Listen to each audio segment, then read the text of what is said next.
में क्या लिखा गया जरा देख लीजिए। शराब के दुष्प्रभावों पर जो वर्ल्ड हेल्थ ऑर्गेनाइजेशन, विश्व स्वास्थ्य संगठन ने एक रिपोर्ट जारी की थी, और पता है विश्व स्वास्थ्य संगठन, वर्ल्ड हेल्थ ऑर्गेनाइजेशन ने 2016 में सर्वे किया, जो हम लोग लागू किए शराबबंदी, पूरे दुनिया का किया, और पूरे दुनिया का उसने जो पूरा किया, और 2018 में वर्ल्ड हेल्थ ऑर्गेनाइजेशन में इस चीज को जारी किया। और क्या अद्भुत जारी हुआ है। इस बात को हम उसी समय से कह रहे हैं कि लोगों करिए, और इस अभियान के सिलसिले में हम खास तौर पर आप सब लोगों के ये ध्यान में लाना चाहते हैं कि इसको हमेशा ध्यान में रखिए। दुनिया भर का सर्वे किया, एक एक जगह का आंकड़ा लिया, और पता है जब उसने आंकड़ा किया पूरे दुनिया का तो क्या निकाला। रिपोर्ट जो जारी किया है, सबसे पहले क्या चीज कहा उसने, कहा कि शराब के कारण, दुनिया भर में जो शराब लोग पीते हैं, तो शराब पीने के कारण लोग मर जाते हैं। तो एक साल में पूरे दुनिया में शराब पीने के कारण 30 लाख लोगों की मृत्यु होती है। 2016 में पूरे दुनिया के एक एक प्रांत, एक एक जगह पर, हर जगह का उसने सर्वे किया और उसने इस रिपोर्ट को जारी किया। और आप जानते हैं एक साल में जो पूरा का पूरा मृत्यु होती है लोगों का, जितने लोगों की दुनिया में एक साल में मृत्यु होती है, उस मृत्यु होने में दारू पीने के कारण जो मरते हैं 5.3% लोग सिर्फ शराब पीने के कारण मरते हैं। ये किसने किया, ये देखिए, इसी में लिखवा दिया गया है। ये है आपका वर्ल्ड हेल्थ ऑर्गेनाइजेशन का रिपोर्ट। और दूसरी बात जरा और जान लीजिए, ये सब चीज जो दुनिया में फैलता है तो कम उम्र वाला लोग के दिमाग में भी आता है ना, तो उसका रिपोर्ट कितना सबके लिए समझने के लिए कितनी बड़ी जरूरी चीज है, इंपॉर्टेंट चीज है, महत्वपूर्ण चीज है।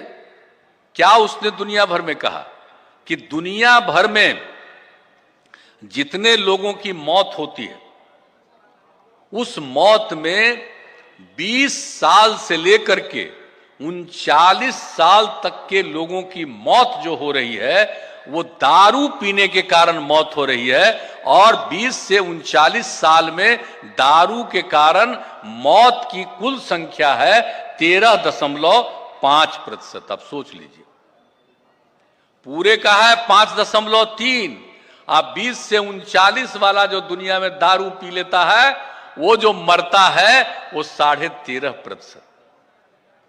और कितने तरह की बीमारियां होती है आप जरा जान लीजिए। शराब के कारण जो मृत्यु होती है वो गंभीर बीमारियों से, जो टीबी है, HIV, एड्स, डायबिटीज, ये सबसे जितनी मृत्यु होती है दुनिया में, ये गंभीर बीमारियों से, उससे भी ज्यादा मृत्यु शराब के कारण, शराब पीने के कारण होती है। अब जरा सोच लीजिए, अब जरा सोच लीजिए, शराब कितनी बुरी चीज है।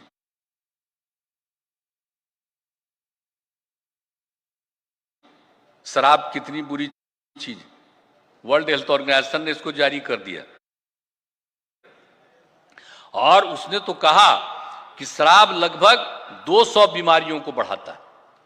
आप जरा सोच लीजिए, दारू पीता है तो अनेक प्रकार की बीमारियों को बढ़ाता है, 200 बीमारी को बढ़ाता है। अब बड़े पढ़े लिखे लोग हैं और समझते नहीं है, समझते नहीं है।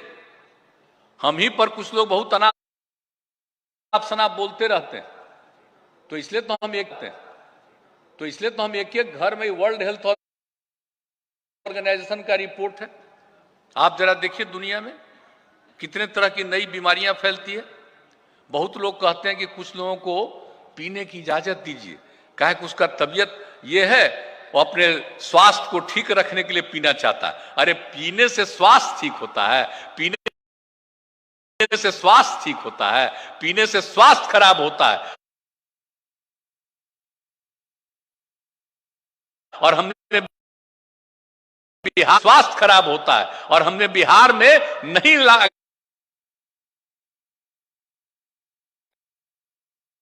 आने दिया, में नहीं आने दिया। और हमने कहा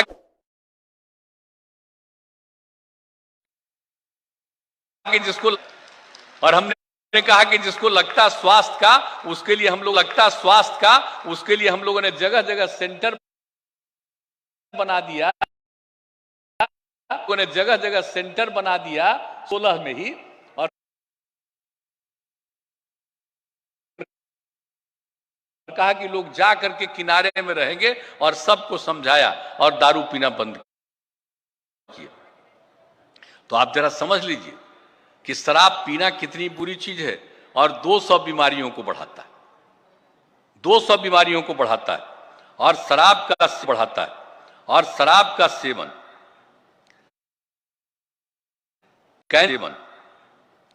cancer, AIDS, hepatitis, TB, liver, दिल की बीमारियां, मानसिक बीमारी, माता शिशु से संबंधित बीमारियों के साथ साथ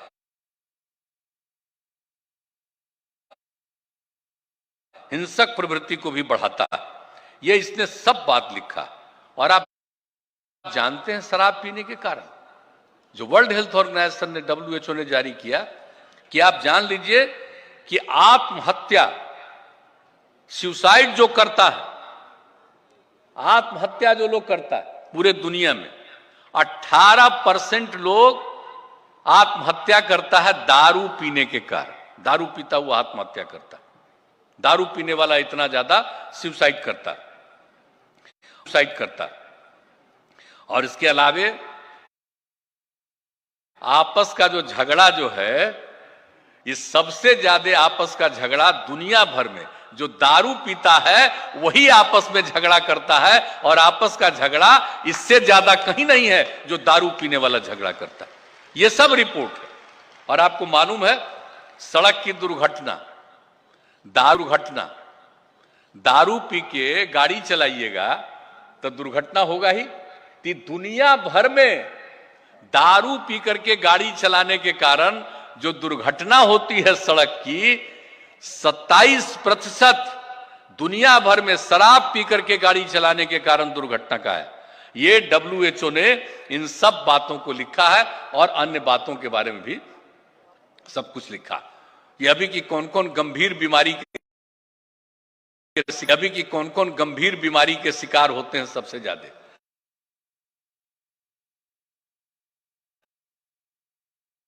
और शिकार होते हैं सबसे ज्यादा 48%। समझ लीजिए कि लीवर सिरोसिस के शिकार होते हैं,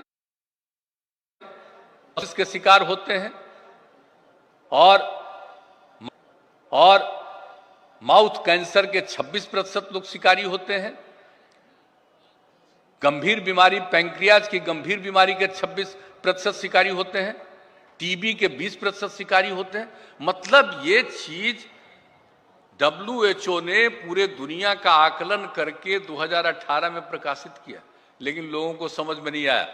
अभी जो अनाप शनाप लोग बोलते हैं, हम लोगों ने इसी के लिए इसको कर दिया है, ताकि घर घर तक रहे और सब कोई दिखाते रहिए। एक एक जगह इसको देखिए, और लोग बात करते हैं, भूल जाते हैं।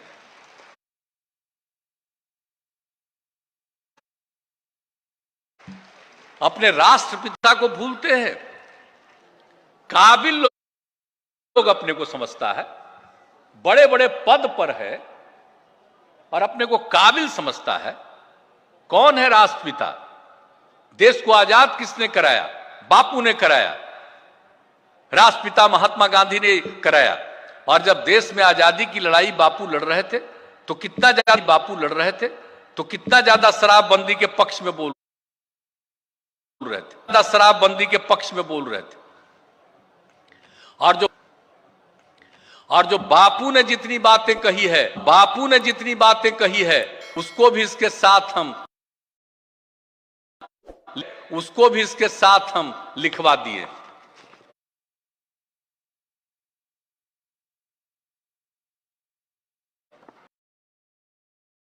लिखवा दिए। क्या बापू ने कहा? शराब आदमियों से न सिर्फ उसका पैसा छीन लेता है, दारू पीने में जो हम बात कर रहे हैं, पी लीजिएगा, पैसा बर्बाद कर रहे हैं, उन्होंने उसी समय आजादी के लड़ाई के दौरान कहा कि शराब आदमियों से न सिर्फ उनका पैसा छीन लेता है बल्कि उनकी बुद्धि को भी हर लेता है। ये बापू का कहा हुआ है, ये बापू का कहा हुआ है, राष्ट्रपिता का।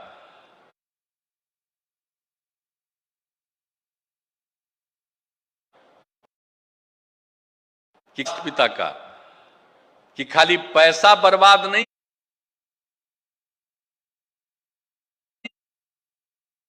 होता, खाली पैसा बर्बाद नहीं होता है, बुद्धि भी खत्म हो जाता है। ये राष्ट्रपिता का कहा हुआ है।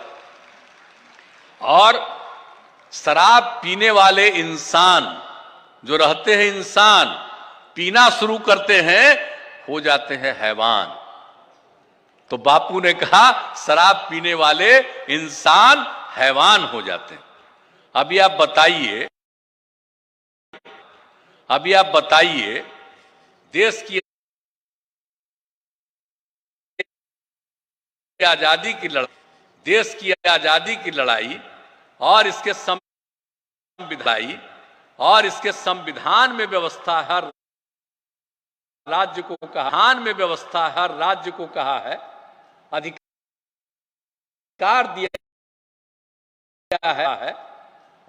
दिया है कि वो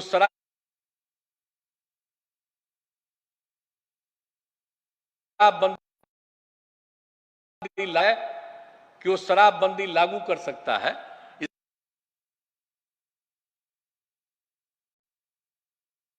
इसके बाद कौन कौन लोग कहां कहां जाता है। और ये बात कोई करता, हम इसलिए अभियान चला रहे हैं कि अगर भूल जाएंगे, बापू की बात को भूल जाएंगे, राष्ट्रपिता को याद नहीं रखेंगे, ये सारी बातें हैं। और WHO ने अभी सबसे ज्यादा इन सब बातों को, जो बातें कही है, इन सब चीजों के बारे में हम लोगों ने ये तय किया। और इसके अलावे आज तो शराबबंदी के साथ है, लेकिन उसके साथ साथ दहेज प्रथा,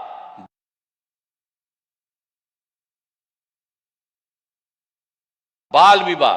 अब आप तो जानते हैं कि दहेज प्रथा और बाल विवाह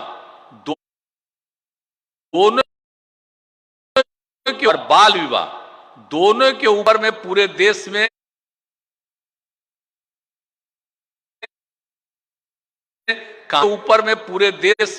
कानून बना हुआ है। आपको शादी विवाह में दहेज नहीं लेना है,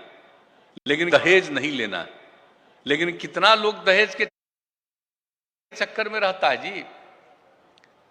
लड़का को पढ़ाता है और लड़की को कम पढ़ाएगा। अरे अब तो हम इतना कर दिए कि अब लड़की को कोई कम पढ़ाना चाहेगा तो लड़की कम पढ़ेगी, अब तो सब लड़की पढ़ेगी। किस बात के लिए आप बात करते हो भाई? लड़का का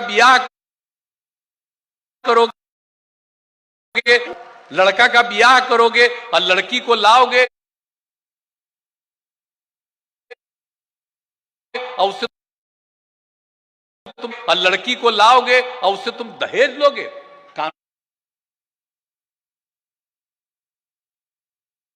कानून तो बना हुआ, आप जरा बताइए तो, हम आप सब लोग यहां पर हैं।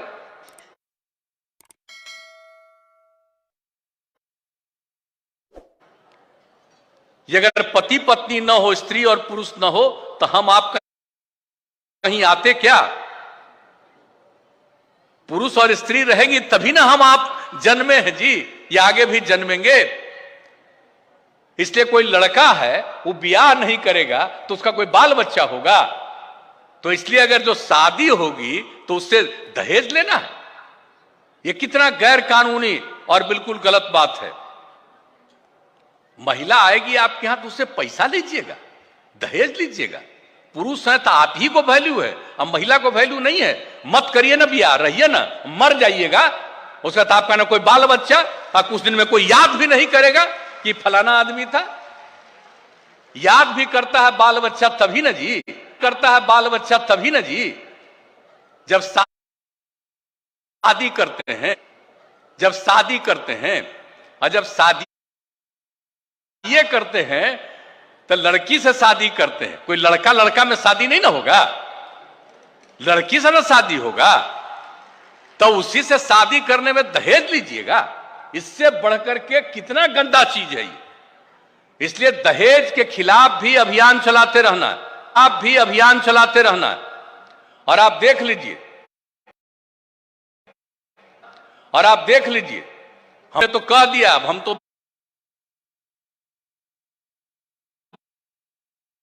बिल्कुल, हमने तो कह दिया, हम तो बिल्कुल जो कोई भी शादी करेगा न्योता देगा और लिख देगा, क्या न्योता देगा और लिख देगा कि हमने दहेज नहीं लिया है, तभी उसके यहां जाएंगे। आप लोगों को भी कहेंगे जो अगर लिख दे कि दहेज नहीं ले रहे हैं उसी के शादी में जाइए, और कोई दहेज वाला करे उसके ब्याह में मत जाइए। और एकदम हम बहनों से कहेंगे कि पूरे तौर पर अभियान चलाते रहिए, दहेज प्रतियान चलाते रहिए दहेज प्रथा के खिलाफ।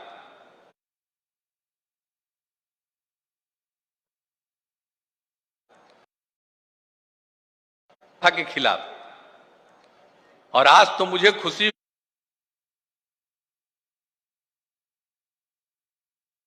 हुई कि बाल विवाह के बारे में भी आप लोगों ने कहा, विवाह के बारे में भी आप लोगों ने कहा, कम उम्र में बच्चों को शादी करना।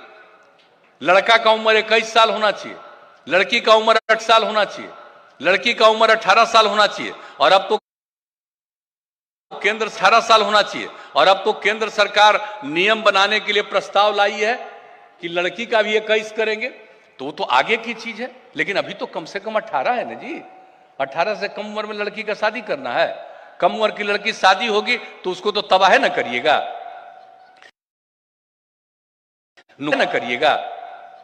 नुकसान न पहुंचाइएगा।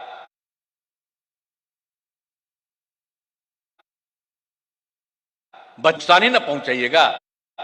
बच्चा जो पैदा होगा, बच्ची जो पैदा होगा, उसको तरह तरह का तकलीफ और दुख होता है, अनेक तरह की बीमारियां आती है। इन सब चीजों के बारे में, बाल विवाह और दहेज प्रथा के बारे में भी एक एक चीज, सब चीज को लिख दिया गया कि किस तरह से बाल विवाह बुरी चीज है, दहेज प्रथा बुरी चीज है, और बाल विवाह नहीं होने देना। मुझे खुशी हुई कि यहां पर लोगों ने कहा कि बाल विवाह करने जा रहे थे, और सब लोगों ने, जीविका की दीदियों ने कहा, और उसके बाद इसके लिए तैयार हुए। और बाद में कहा, एक बड़ा अच्छा लगा कि एक को करने जा रहे थे 16 में, अब बाद में लड़की का शादी किए 20 साल की उम्र में। तो ये कोई मामूली खुशी की बात है? होना ही चाहिए, कम उम्र में शादी नहीं होना चाहिए, इससे बड़ा नुकसान होगा। और आप जानते हैं, ये कम उम्र में लड़कियों की जो शादी करते हैं, जो बच्चे होते हैं, वो जो बच्चा बच्ची पैदा होता है, उसका मैक्सिमम लोगों का हाइट जो है वो बहुत कम रह जाता है। ये भी जान लीजिए, आप धीरे धीरे दुनिया भर में सबका बढ़ते जाता है।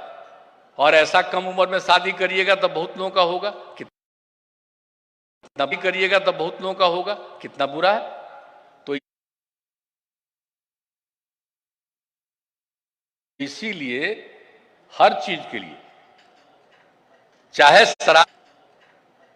शराबबंदी, शराब के खिलाफ हो, शराबबंदी के लिए हो, और दूसरी चीज है बाल विवाह और दहेज प्रथा के खिलाफ।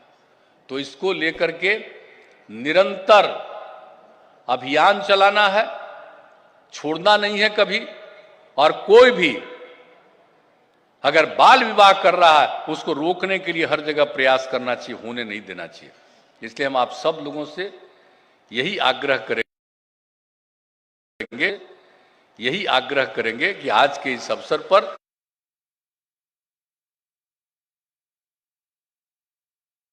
हम लोग जो यहाँ पर बैठे एक दूसरे की बात सुने। हम तो समाज के कल्याण के लिए तो काम करते ही रहेंगे। आपकी सेवा करना ही मेरा धर्म है, ये सब तो मानते हुए हम लोगों को आपने मौका दिया है। हम आपके हित में काम करेंगे, विकास का काम करेंगे, सबको आगे बढ़ाएंगे, राज्य को आगे बढ़ाएंगे, देश में विकास में अपनी भूमिका देंगे, सब काम करेंगे। और समाज में प्रेम और भाईचारे का माहौल होना चाहिए। कितना क्राइम भी घटा, ये सब काम हम लोग करवाते हैं। लेकिन इन सब चीजों के साथ साथ ये अभियान भी बहुत जरूरी है। ये सबके समाज के हित में है, लोगों के हित में। इसलिए हम आप सब लोगों से आग्रह करेंगे कि ये जो समाज सुधार अभियान है, नशाबंदी को लेकर के, और दूसरी बात है बाल विवाह और दहेज प्रथा, इन सब के लिए निरंतर अभियान चलाते रहिएगा। करिएगा ना लगातार, हाथ उठा के बताइए। चलिए, बहुत बहुत धन्यवाद। आप लोगों की बात सुने बहुत अच्छा लगा। आप लोग यहां उपस्थित हुए बहुत अच्छा लगा।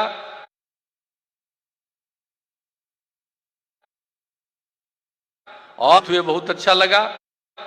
और जो आज की बात है, अपनी बात यहां से लौट करके अपने अपने गांव जाइए, सबके सामने इन सब बातों की चर्चा करिए और सबको पूरे तौर पर जागरूक करके इस अभियान को आगे निरंतर तौर पर बढ़ाते रहिएगा। यही हमारा आप सब लोगों से आग्रह है। और हम लोग आपको आश्वस्त करते हैं, जो हमने कहा विकास का काम और तेजी से हम आगे बढ़ाएंगे, उसकी चिंता मत करिए। लेकिन समाज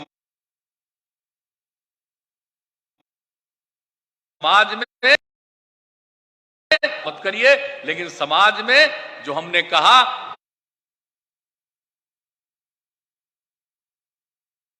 प्रेम का, भाईचारे का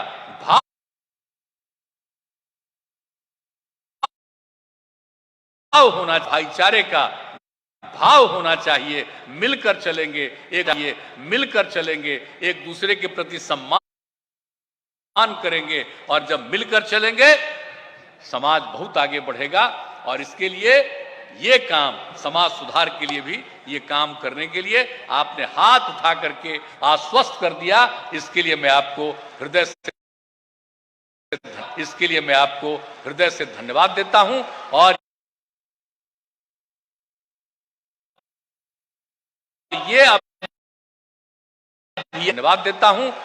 ये अभियान निरंतर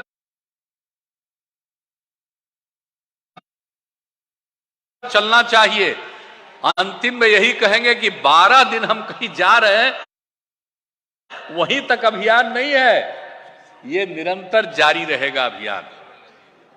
तो इन्हीं शब्दों के साथ आप सब लोगों से मिलकर के खुशी हुई। आप सबकी उपस्थिति के लिए आपका मैं पुनः न सिर्फ धन्यवाद देता हूं, बल्कि आपका अभिनंदन करता हूं और अपनी बात को समाप्त करता हूं। बहुत बहुत धन्यवाद।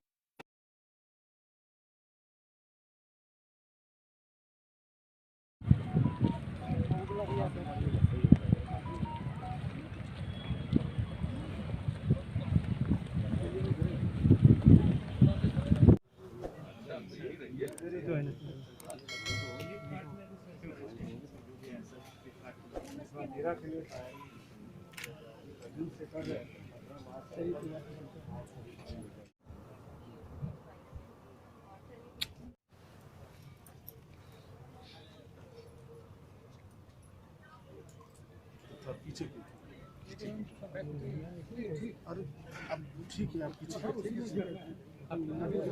थोड़ा सा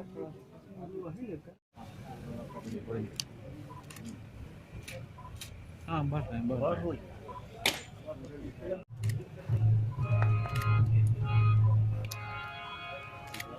तो इसमें एक्चुअली